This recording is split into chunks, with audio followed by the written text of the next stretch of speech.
Assalamualaikum warahmatullahi wabarakatuh. Perkenalkan, nama saya Fatan Wijaya dari kelompok 18 praktikum Statistika 2, Shift 2. Di sini saya akan menjelaskan cara penyelesaian dari tugas mingguan modul 4, praktikum Statistika 2, Shift 2. Langsung saja ke pertanyaannya.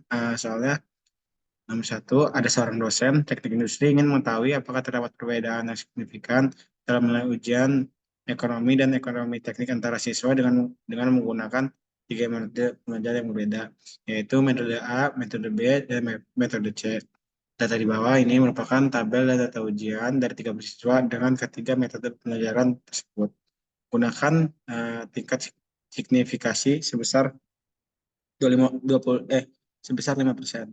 Nah, jadi step awal di sini pertama kita buat terlebih dahulu tabelnya atau datanya, kita salin atau kita buat ke dalam Excel. Di sini saya sudah membuatnya ini untuk soal nomor 1 dan ini untuk soal nomor 2. Lalu selanjutnya kita langsung saja ke eh, aplikasi RStudio untuk menjalankannya.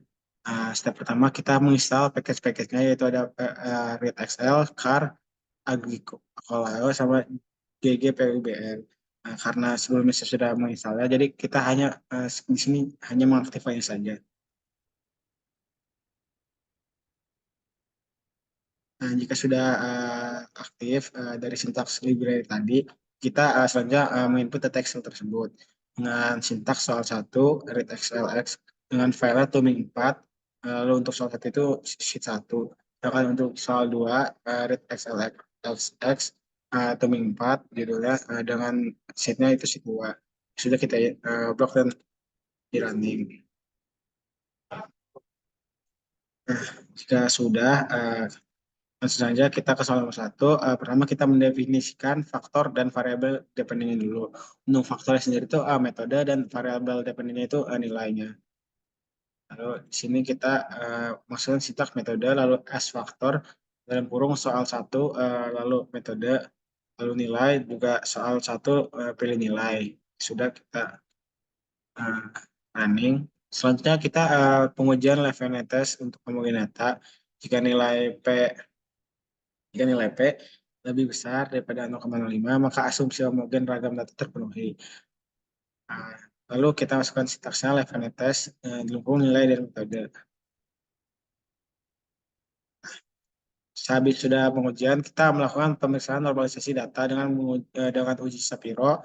Lalu jika nilainya P lebih besar daripada 0,5, maka asumsi kenormalan dapat dipenuhi. Lalu sintaknya Shapiro, tik tes, lalu soal 1 nilai. Di sini didapatkan nilai W dan p-value-nya. Selanjutnya kita selanjutnya ke step penyusunan model ANOVA, yang dimana dengan step model sama dengan ANOVA, model dan kurung LM, model sama dengan LM, lalu dan kurung nilai sampai metode, koma data sama dengan salah satu, lalu tutup kurung, lalu ANOVA dalam kurung model, tutup kurung. Nah, jika sudah kita running saja. Nah, di sini dapatkan untuk nilainya itu sebesar 0,009142, menandakan bahwa nilai ini lebih kecil daripada lebih kecil ya daripada si 0,05 tadi. Maka dapat disimpulkan bahwa H0 ditolak dan H1-nya diterima, yang artinya terdapat, kita baca soalnya lagi.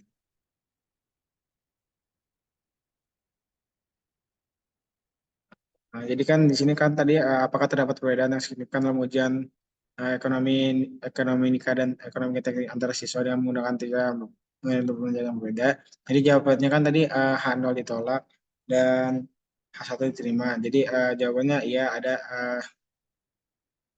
yang artinya terdapat perbedaan dari nilai yang signifikan dalam ujian ekonomika dan ekonomika teknik antara siswa menggunakan tiga metode pembelajaran tersebut. Selanjutnya untuk soal nomor 2, sebuah perusahaan ingin mengetahui apakah terdapat perbedaan signifikan dalam produktivitas kerja antara tiga departemen, yaitu departemen produksi, departemen pemasaran, Departemen Keuangan serta antara tiga tingkat pendidikan karyawan yaitu SMA, D3, dan S1. Tabel di bawah ini menyatakan data produktivitas kerja dalam jumlah unit yang diproduksi per hari dari masing-masing departemen dan tingkat pendidikan karyawan. Gunakan tingkat signifikasinya sebesar 5%.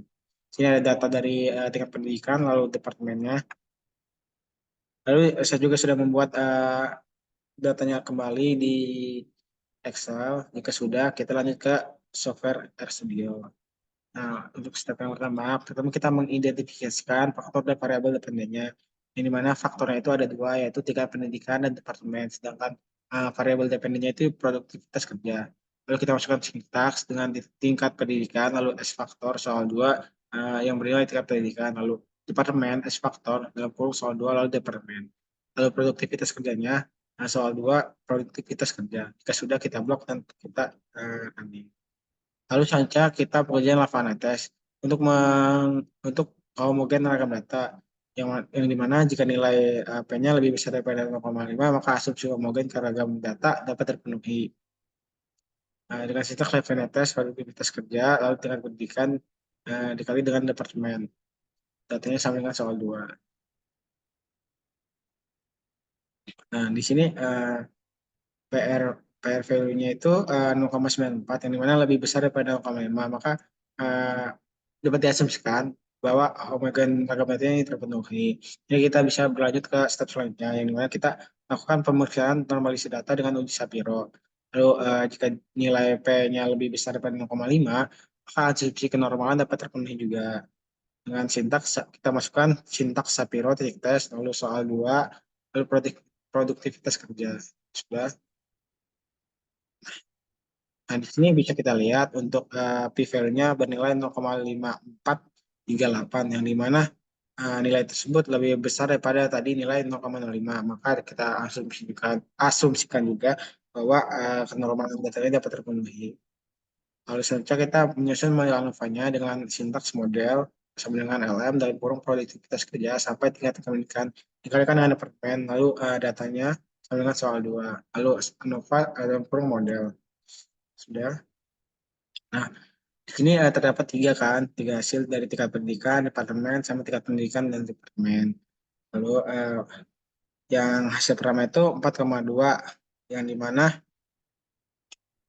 eh, menandakan bahwa nilai ini lebih besar daripada si nilai eh, taraf signifikannya itu yang sebesar 0,5.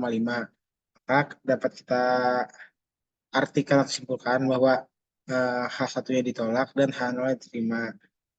Dari hal tersebut dapat dinyatakan bahwa tingkat pendidikan tersebut tidak ada interaksi atau hubungan terhadap produktivitas kerja. Lalu sama sama halnya pun dengan departemen sendiri nilainya 5,216 yang artinya lebih besar daripada si nilai taraf signifikasinya. Yang dapat kita simpulkan juga bahwa A1-nya di